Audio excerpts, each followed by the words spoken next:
Clear cocktails are dead. Long live blue cocktails. I just shared a video not too long ago where I made some Blue Hawaiian popsicles. Yeah, it's pretty groundbreaking content. And it got me thinking more about the Blue Hawaiian and how they can actually be pretty good. So I searched the internet for something that seemed a little bit modern and elevated and not from one of my 1990s Hawaiian cocktail books. And I landed on the KiKiKōlada from Fanny Chu. And I don't know if we have any idea where the first Blue Hawaiian shows up, but it's an obvious take on the Blue Hawaii, and quite simply a Blue Hawaii with coconut. Harry Yee created the original Blue Hawaii at the Kaiser Hawaiian Village and supposedly was asked to create this by someone from Bowls to use and promote their blue curacao. The Blue Hawaiian not only distinguished itself from the Blue Hawaii by using a cream of coconut, but it also uses only rum, while the original Blue Hawaii used rum and vodka.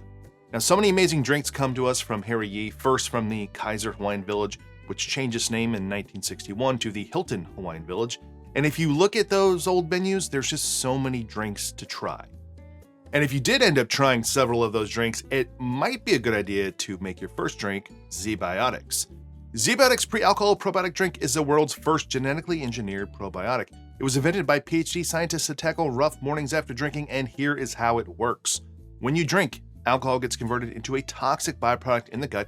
It's a buildup of this byproduct, not dehydration, that's to blame for your rough days after drinking. Pre-alcohol produces an enzyme to break this byproduct down. Just remember to make pre-alcohol your first drink of the night, to drink responsibly, of course, and you'll feel your best tomorrow. From the crack of the bat at the stadium to the start of wedding season and the roar of engines at Indy, the month of May is packed with back-to-back reasons to be out. Don't let a rough morning keep you home on the sidelines. Drink pre-alcohol to stay ahead of it and make the most of every Saturday this month. Go to zbiotics.com/makedrink to learn more and get 15% off your first order when you use MakeDrink at checkout. ZBiotics is also backed with a 100% money-back guarantee, so if you're unsatisfied for any reason, they'll refund your money, no questions asked. Remember to head to zbiotics.com/makedrink and use the code MakeDrink at checkout for 15% off.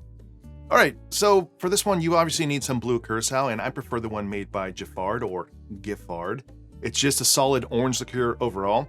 Now, could you simply take your favorite orange curacao or like a triple sec and just add some blue food coloring? You could, but you'd be faking it. And I like my curacaos to be colored from the factory. And as much as the blueness is a gimmick, you can't make this without it being blue. So let's make the KiKiKōlada. I'm going to start with half an ounce of lemon juice, 3/4 ounces of pineapple juice, 3/4 ounces of a coconut mix. That's 3 parts Coco Lopez to 1 part coconut milk. 3/4 ounces of a blue curacao. 3/4 ounces of a pineapple liqueur. 3/4 ounces of a white overproof Jamaican rum. I'm using Worthy Park here. And then 3/4 ounces of a Hawaiian Agricole rum. It calls for KoHana. I don't have the unaged KoHana, so I'm using the one from KoHana instead.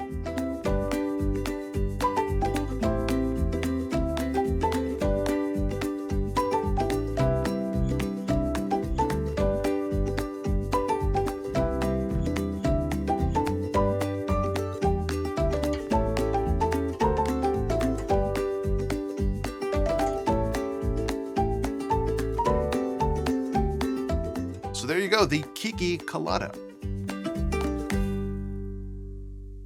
All right, before I try it, the probably omission here that I knew was something I didn't have is KoHana rum. That's what the official recipe calls for. I assume that the name of the drink has something to do with that.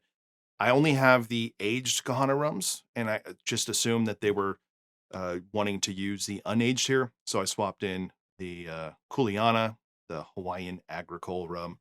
So that's a little bit different from the original recipe, but should be similar in the sense of using a cane juice rum instead of a molasses-based rum. So let's try this. Cheers. Wow, that's a lot different than the recent popsicle, the Blue Hawaiian popsicle I had. There's the quintessential Blue Hawaiian flavors of curacao and some spirit. This has the coconut, so there's an added dimension of coconut. The look of this screams, well, I think the look of it with the garnish screams modern, elevated, tropical tiki. but the look of just the glass with the contents of it, that part, looks like a cheap resort drink. And it's not. It doesn't taste that way, which I assume that's kind of why I chose this recipe to share. You can get the rum. It's funny, the Worthy Park overproof does not like hit you in the face, even though, you know, we didn't use a lot of it, but still use 3/4 of an ounce. And then the little bit of the cane juice rum does come through. So that sort of cuts through the earthiness, touch of the grassiness, just that freshness helps, I think, lighten up what is often a super heavy, too sweet, too much cream of coconut drink, and then using a little bit more coconut milk to push down the sweetness there of our cream of coconut helps. It's delicious. It's a wonderful Blue Hawaiian drink. I can't say I've ever had a Blue Hawaiian that was elevated at all. Obviously here I have made the Blue Leilani, the Garrett Richard version of the Blue Hawaii, but that's different. That uses gin too, because that's based on the one that uses vodka and rum and not the just rum and the coconut. So they're similar yet inherently different drinks. This is more that creamy, if you like pina coladas, if you like painkillers, trade winds. This is more like a trade winds than those ones are, because it feels more balanced and nuanced. So I think this is delicious, but the more I'm drinking it, the more I'm really liking it, appreciating it. And it really does come back to using a cane juice spirit. That's kind of the thing you have to do here, because that just cuts through everything. Now, something that comes up sometimes, not all the time, sometimes, and maybe it'll come up here, maybe not, is questions, sometimes criticism of these like coconut mixes that someone's not using just straight Real cream of coconut or Coco Lopez.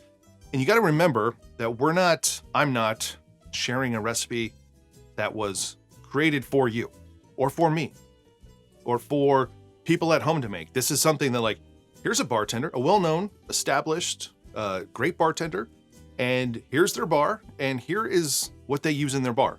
So in their bar, they're mixing different things together to get the result they want. And in this case, and in most cases for modern tropical bars, they're not just using Coco Lopez because it's too sweet. And if you use 3/4 of an ounce or an ounce of it in something, you're going to blow out everything else. You can't use anything else that's sweet in there either.